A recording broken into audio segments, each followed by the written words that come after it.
Lower court এবং high court এই দুটোর মধ্যে পার্থক্য কি?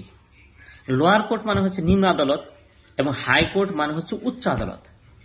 এখন হাইকোর্টকে কোর্ট অফ রেকর্ডস বলা হয়, আর লোয়ার কোর্টকে court of evidence, trial court, subordinate court যাই বলুন না কেন। সাবঅর্ডিনেট কোর্ট এই জন্যই বলা হয়, এই কোর্টগুলো হাইকোর্টের আন্ডারে, হাইকোর্টের নিচে।